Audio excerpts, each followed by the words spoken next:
नमस्कार दोस्तों, स्वागत करते हैं आपका हमारे चैनल में। तो दोस्तों, जीवन में कई बार हमारे कई ऐसी समस्याएं आ जाती हैं जिनका हमें कहीं भी समाधान नहीं मिलता है।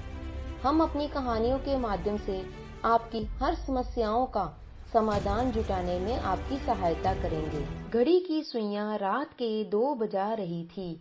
अचानक राजेश की आंख खुली। कानों में माँ के खांसने की आवाज साफ सुनाई दे रही थी। राजेश का मन हुआ एक बार जाकर माँ को देख आए। जैसे ही उठकर जाने को हुआ, हाथ से टकराकर फूलदान नीचे गिर गया। क्या हुआ? कहाँ जा रहे हो इतनी रात को? फूलदान गिरने की आवाज से पत्नी नीता की आंख खुल गई थी। कुछ नहीं, माँ को देखकर आता हूँ। इतनी रात को भी खांसने की आवाज आ रही है। ये माजी वीना पूरा दिन बिस्तर तोड़ती रहती है और रात को खांस खांस कर सबकी नींद खराब करती रहती है। इतनी सर्दी में कहाँ जाओगे अभी? सुबह देख लेना, कहकर नीता सो गई। राजेश भी उसकी बात से सहमत होकर सोने की कोशिश करने लगा। थोड़ी ही देर में नींद ने उसे अपने आगोश में ले लिया। सब सो रहे थे, बस एक माँ ही जाग रही थी। खांसी के मारे उसका बुरा हाल था। सुबह के 9 बज रहे थे। राजेश ऑफिस जाने के लिए निकलने ही वाला था, तभी नौकर राजू ने आकर कहा, साहब, माँ जी आपको बुला रही है। नाश्ता भी नहीं कर रही है, कह रही है अपने साहब को बुलाओ, वो आएगा तभी नाश्ता करूंगी। ये माँ बीना वो खींच उठा, झुंझलाते हुए माँ के कमरे में पहुंचा। माँ की खांसी अभी भी जारी थी। उसे देखते ही झुर्रियों से भरे हाथों को उसकी ओर बढ़ाते हुए अपने पास आने का इशारा करने लगी। क्या है माँ, मेरे पास बैठने का समय नहीं है, ऑफिस जाने में देरी हो रही है। जल्दी बोलो, क्यों बुलाया मुझे? आह आह बेटा, सर्दी बहुत बढ़ गई है, तुझे तो पता ही है, मुझे दमे की शिकायत है। ये रजाई तेरी बाबूजी के जमाने की है, पुरानी हो गई है, इससे मुझे ठंड लगती है बेटा, एक नई रजाई तो ला दे राजेश। राजेश ने कुछ कहने के लिए मुंह खोला ही था कि पीछे से नीता का स्वर सुनाई दिया, वाह वाह, नई रजाई ला दो, पैसे क्या पेड़ पर उगते हैं? इस महीने कितना खर्चा हो गया है और ऊपर से आपको नई रजाई चाहिए। अगर इतनी ही जरूरत है रजाई की तो खजाना आपने अपने बक्से में जो छुपा रखा है उसी से ही खरीद लाइए। कहकर वो बड़बड़ाती हुई वहां से चली गई। राजेश बोला, माँ, इस महीने काफी खर्च हो चुका है, अगले महीने देखता हूँ कुछ हो पाए तो। अगर जल्दी है तो आपके बक्से में जो जमा धन है उसी में से कुछ पैसे दे दो, मैं ले आऊंगा। कहकर वो कमरे से निकल गया। माँ बेचारी अपना सा मुंह लेकर पुरानी सी रजाई में गठरी सी बनी सो गई। रमाकांत जी और उनकी पत्नी सुशीला का विवाह हुए 10 साल हो चुके थे, लेकिन सुशीला की गोद अभी तक सूनी थी। हर तरीके का इलाज, व्रत, मन्नत सब कुछ करने के बाद ईश्वर की कृपा हुई और 10 साल बाद भगवान ने उन्हें एक बेटा दिया था। बच्चे के आने के बाद दोनों पति पत्नी का जीवन खुशियों से भर गया था। रमाकांत जी गांव की स्कूल में अध्यापक थे। स्कूल भी दान दातों द्वारा खोला गया था, अतः उनकी आमदन कम ही थी। फिर भी दोनों पति पत्नी खुद कम में ही चला लेते थे, लेकिन बेटे की सुख सुविधा में कोई कमी नहीं रखते थे। बेटा, जिसका नाम उन्होंने राजेश रखा, पढ़ने में बहुत ही होशियार था। उसकी सफलता देखकर दोनों पति पत्नी फूले नहीं समाते थे। 12वीं कक्षा में अच्छे अंक लाने के बाद राजेश का इंजीनियरिंग के लिए चयन हो गया था और पढ़ने के लिए वो शहर चला गया था। रमाकांत जी ने उसकी पढ़ाई के खर्च में कोई कमी नहीं आने दी, बल्कि पति पत्नी दोनों ने कागज के लिफाफे बनाने का काम भी शुरू कर दिया, ताकि कमाई का जरिया और बढ़ जाए। समय पंख लगाकर उड़ रहा था। राजेश अब इंजीनियर बन चुका था और शहर में उसकी बहुत अच्छी नौकरी भी लग चुकी थी, लेकिन उसका मन अब गांव में नहीं लगता था। जब भी आता 2-3 दिन में ही बहाना बनाकर वापस लौट जाता था। माता पिता का मन बहुत दुखता कि बेटे के साथ वक्त नहीं बिता पाते, लेकिन शायद उसे छुट्टी नहीं मिलती, ये सोचकर मन को मना लेते थे। राजेश आता भले ही कम, लेकिन हर महीने पैसे जरूर भेजता था। जब भी उसका मनी ऑर्डर आता, रमाकांत जी का सीना गर्व से फूल जाता था। सुशीला और रमाकांत अब राजेश के विवाह के लिए लड़की ढूंढने की तैयारी करने लगे थे। इसी बीच एक दिन अचानक बिना किसी पूर्व सूचना के वो घर आ गया। लेकिन इस बार वो अकेला नहीं आया था, साथ में एक लड़की भी थी। सुशीला और रमाकांत जी दोनों कुछ बोलते उससे पहले ही राजेश बोला, माँ, बाबूजी, ये नीता है, मेरे साथ ही पढ़ती थी, हम नौकरी भी एक साथ करते हैं। मैं और नीता एक दूसरे को पसंद करते हैं और शादी करने का फैसला कर चुके हैं। नीता के घर वालों को ये रिश्ता मंजूर है, बस आपकी सहमति लेने आए हैं। दोनों पति पत्नी हैरानी से एक दूसरे को देखते ही रह गए। बेटा, तुम दोनों सफर करके आए हो, पहले आराम कर लो, फिर बात करते हैं। यह कहकर सुशीला जी चाय बनाने के लिए चली गई। रमाकांत जी भी उनके पीछे हो लिए। थोड़ी देर बाद उन्होंने राजेश को आवाज लगाई, बेटा जरा इधर आना। राजेश उठकर गया। कौन है ये लड़की, जात क्या है इसकी, अचानक कैसे इसे अपनी बहू बना लूं? सुशीला जी बोली, ये भी हमारी तरह साधारण परिवार से है। पिछले 7 सालों से हम एक दूसरे को जानते हैं, एक दूसरे को चाहते हैं, क्या इतना ही काफी नहीं है? रही बात जात की, तो वो हमारी जात की नहीं है, लेकिन मुझे इस बात से कोई भी फर्क नहीं पड़ता। मैंने फैसला कर लिया है, नीता ही मेरी जीवन संगिनी बनेगी। माँ बाप दोनों समझ गए कि बेटा मानने वाला नहीं है। दोनों ने बेमन से रजामंदी दे दी। शहर में बेटे की शादी धूमधाम से कर दी गई। शादी के 2 दिन के बाद ही रमाकांत जी और सुशीला दोनों गांव वापस आ गए।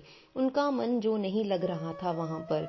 कुछ ही महीनों में रमाकांत जी रिटायर हो गए। अनुदान से चल रहे स्कूल में पेंशन का कोई भी प्रावधान नहीं था। दोनों का खर्चा बेटे के भेजे हुए पैसों से ही चलने लगा। लेकिन कुछ समय पूरे पैसे भेजने के बाद राजेश ने कम पैसे भेजने शुरू कर दिए। रमाकांत जी के कहने पर उसने खर्चा बढ़ जाने का बहाना बना दिया, लेकिन कुछ समय बाद उसने रुपए भेजने ही बंद कर दिए। रमाकांत जी ने उससे बात की तो बोला, महंगाई बढ़ गई है बाबूजी, उसका खुद का खर्चा निकलना मुश्किल हो गया है, ऐसे में उन्हें पैसे भेजना संभव नहीं है। खर्च निकालने के लिए रमाकांत जी ने आसपास के बच्चों को ट्यूशन पढ़ाना शुरू कर दिया। खाली समय में दोनों पति पत्नी कागज के लिफाफे बनाते और उससे जो भी आमदनी होती उससे उनका घर का खर्च निकल जाता। लेकिन फिर भी उन्हें राजेश से कोई शिकायत नहीं थी। ऐसे होते हैं माँ बाप। समय गुजर रहा था कि अचानक एक दिन दिल का दौरा पड़ने से रमाकांत जी ईश्वर को प्यारे हो गए। गांव वालों ने तुरंत बेटे राजेश को फोन करवाया। बेटा बहू आए और अंतिम संस्कार की विधि पूरी की। सुशीला जी की तो पूरी दुनिया ही हिल गई थी। वो जैसे जड़ हो गई थी। बहू छुट्टी नहीं मिलने का बहाना बनाकर 2 दिन में ही शहर वापस चली गई। राजेश ने भी जैसे तैसे 12 दिन पूरे किए और शहर जाने की बात करने लगा। सुशीला जी बिलख पड़ी, बेटा अब मेरा यहाँ पर कोई भी नहीं है, क्या तेरी बाबूजी के जाने के बाद मैं अकेली पड़ जाऊंगी? फिर ये घर भी तो अपना नहीं है, ठाकुर साहब ने दया करके हमेशा रहने के लिए ही दे रखा है। अब तू और बहू ही मेरी दुनिया हो, तुम्हारे साथ ही बाकी जिंदगी बिता लेने दे बेटा, मुझे भी अपने साथ शहर ले चल। राजेश माँ को ले जाना तो नहीं चाहता था, पर पता नहीं क्या सोचकर बोला, ठीक है माँ, बांधो सामान। माँ सामान बांधने में जुट गई। एक लोहे का बक्सा जिस पर लोहे का बड़ा सा ताला लटक रहा था, एक कपड़ों की गठरी और एक रजाई, ये था माँ का सामान। 5 घंटे का सफर तय करके माँ बेटा दोनों शहर पहुँच गए। पति के साथ सास को आई देख नीता को जरा भी खुशी नहीं हुई, लेकिन राजेश ने उसे समझाया कि माँ का हमारे सिवा है ही कौन, यहाँ रहेगी तो घर के काम में हाथ बंटा दिया करेगी। नीता राजेश की बात से सहमत हो गई और माँ जी को रखने के लिए तैयार हो गई। वैसे भी उसे रसोई के काम के लिए एक नौकरानी की जरूरत लग रही थी। आते ही माँ को उसने रसोई के कामों में लगा दिया। बेटा बहू तो ऑफिस चले जाते, उनके नाश्ते से लेकर लंच और डिनर तक सब तैयार करने की जिम्मेदारी सब माँ जी की ही होती। इस उम्र में इतना सारा काम सुशीला जी के लिए काफी मुश्किल होता, लेकिन बेटे और बहू की खुशी के लिए वो सब कुछ खुशी खुशी कर रही थी। एक दिन नीता ने राजेश से पूछा, राजेश ये माँ जी के बक्से में क्या है, हमेशा इसे ताला ही लगा कर रखती हैं। और चाबी हमेशा खुद के पल्लू से बांध कर रखती हैं। कौन सा खजाना छुपा रखा है तुम्हारी माँ ने इस बक्से में? पता नहीं, पिताजी के पास तो धन था ही नहीं, और मेरे दादाजी भी एक गरीब किसान ही थे। हाँ, मेरे नाना जी के पास काफी पैसा था, और माँ को भी उन्होंने शादी में कुछ गहने और एक जोड़ी जड़ाऊ कंगन दिए थे, जिन्हें कभी कभी माँ त्योहार के समय पहनती थी। शायद वही गहने और कंगन हो इस बक्से में, राजेश बोला। बस फिर क्या था, उसी दिन से नीता का मन उन गहनों को पाने के लिए ललायत हो उठा, और वो बार बार उस बक्से को ही देखती रहती। लेकिन मांझी थी कि एक पल के लिए भी चाबी को खुद से अलग नहीं करती, और बक्से का ताला भी हमेशा अकेले में ही खोलती। कई बार नीता ने मांझी से बक्से और गहनों के बारे में पूछा भी, लेकिन वो हमेशा इस बात को टाल जाती। गहनों के लिए नीता की लालसा बढ़ती ही जा रही थी, और साथ में मांझी के साथ उसका व्यवहार भी बद से बदतर होता जा रहा था। सर्दियां आ चुकी थी। मांझी को अस्थमा की शिकायत थी, और सर्दियों में उनकी यह तकलीफ और भी बढ़ गई थी। वो पूरे दिन खांसती रहती। इस कारण बेटे बहू ने उन्हें बाहर नौकरों के कमरे में शिफ्ट कर दिया था। टूटी हुई खिड़कियों से आने वाली बर्फीली हवाओं का सामना करने के लिए उसके पास सिर्फ एक पुरानी रजाई थी, जिसे वो अपने साथ लाई थी। पूरे दिन उसी कमरे में पड़ी खांसती रहती। बेटा बहू को उनके पास आने की फुर्सत तक ना थी। नौकर के हाथों सबके खाने के बाद बचा हुआ नाश्ता और खाना उसको बेच दिया जाता, जिसे वो मजबूरी वश पानी के साथ ही गटकती रहती थी। ये थी उस बेचारी की बुढ़ापे की जिंदगी। एक दो बार उन्होंने बहू से इस बारे में बात करने की कोशिश भी की, तो वो उन पर भड़क उठी और बोली, इतना धन इस बक्से में छुपा रखा है और हर चीज हमसे मांगती रहती है। अपना खजाना निकालिए और जो चाहे मंगवा लीजिए, हमारे पास तो एक फूटी कौड़ी भी नहीं है आपकी फिजूल मांगों को पूरा करने के लिए। उस दिन के बाद सुशीला जी ने बहू से कुछ भी मांगना बंद कर दिया, लेकिन उस रात सर्दी के कारण उनकी हड्डियां तक कांपने लगी, तो उन्होंने बेटे को बुलाकर नई रजाई लाने के लिए कहा, लेकिन उसने भी मां को खर्च का बहाना बनाकर टाल दिया। मौसम का पारा गिरता जा रहा था, सर्दी कहर ढा रही थी, और सुशीला जी अपनी उस पुरानी रजाई में गठरी की तरह सुकड़ के पड़ी हुई खांसती रहती थी। खांस खांस के उसका बुरा हाल हो चुका था, लेकिन किसी के पास फुर्सत नहीं थी उसे संभालने की। हर दिन की तरह उस दिन पता नहीं क्यों माँ के कमरे से खांसने की आवाज नहीं आ रही थी। नौकर नाश्ता लेकर गया, लेकिन दौड़ता हुआ वापस लौटा। साहब साहब, मांझी उठ नहीं रही है, पूरा शरीर ठंडा पड़ा है, आप चलकर देखिए तो सही। बेटा बहू दौड़कर कमरे में पहुंचे, देखा तो माँ एकदम शांत हो चुकी थी। फटाफट डॉक्टर को बुलाया। डॉक्टर ने चेक किया, माँ अब इस संसार में नहीं थी। राजेश दुखी होता उससे पहले ही नीता उसके कंधे पर हाथ रखकर बोली, ज्यादा दुखी मत हो, उनकी उम्र हो गई थी। इतना कहकर उसने मांझी के पल्लू से बांधी बक्से की चाबी निकाल ली। कम से कम माँ के 12 दिन तो निकल जाने दो, अब तो सब कुछ हमारा ही है। तुम ठीक कहते हो, नीता ने हामी भरी। जैसे तैसे 12 दिन गुजर गए। घर आए सारे मेहमान जा चुके थे। माँ के पीछे से सारे कर्मकांड भी पूरे हो चुके थे।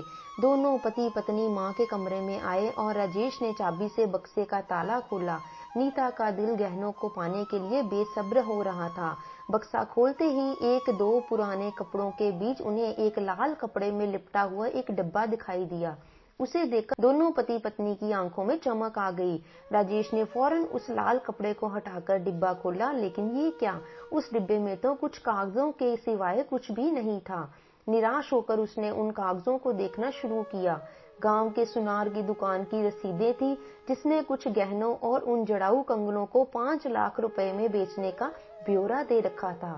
राजेश का मन गुस्से से भर उठा। माँ बाबूजी ने इतने कीमती गहने बेच दिए, लेकिन वो पैसे कहाँ गए? सोचते हुए उसने बाकी कागजों को देखना शुरू किया। ये कुछ और रसीदें भी थी, जिनमें इंजीनियरिंग कॉलेज की फीस भरने की, सब कुछ मिलाकर कुल 6 लाख रुपए फीस जमा करवाई गई थी। वो सोचने लगा, गहने तो 5 लाख में बिके, फिर ये 1 लाख और कहां से आए? तभी उसे एक और रसीद दिखाई दी, जिसमें एक मंगलसूत्र बेचने का ब्यौरा था। 1 लाख रुपए में राजेश का दिल जोरों से धड़कने लगा। माँ ने उसकी पढ़ाई के लिए अपना मंगलसूत्र तक बेच दिया था। उसका सर चकराने लगा, लेकिन नीता ने उसे पीछे हटाते हुए खुद बाकी का बक्सा देखने लगी। नीचे एक थैली में कुछ सामान था, शायद इसमें उसे कुछ मिल जाए। ये सोचकर उसने थैली को जांचना शुरू किया। सबसे पहले लोहे का एक डब्बा उसके हाथ लगा, जिसे हिलाने पर कुछ भारी सी आवाजें आ रही थी। खोलते ही उसमें से एक गोल मटोल चिकने पत्थर निकलकर जमीन पर बिखर गए। उसे याद आया कि ये तो वही पत्थर थे जिन्हें वो अक्सर नदी किनारे से चुनकर लाता और इसी लोहे की डब्बी में जमा करता था, जिसे वो अपना खजाना कहकर दोस्तों को बड़ी शान से दिखाया करता था। बचपन की सारी घटनाएं राजेश की आंखों के सामने घूमने लगी। कैसे माँ बाबूजी उस पर अपनी जान छिड़कते थे। माँ हर पल उसे अपने सीने से लगाए उसकी हर जिद पूरी किया करती थी। बाबूजी उसे अपनी आंखों का तारा कहते थे। पूरे मोहल्ले में सबसे कीमती कपड़े और खिलौने उसी के पास हुआ करते थे, जिन्हें लाने के लिए माँ बाबूजी न जाने कितने दिन आधे पेट भोजन करते थे। आंसुओं का एक सैलाब राजेश की आंखों से उमड़ रहा था। नीता के हाथ भी अब कांपने लगे थे। फिर भी हिम्मत करके उसने बाकी सामान निकाल कर राजेश के सामने रखना शुरू किया।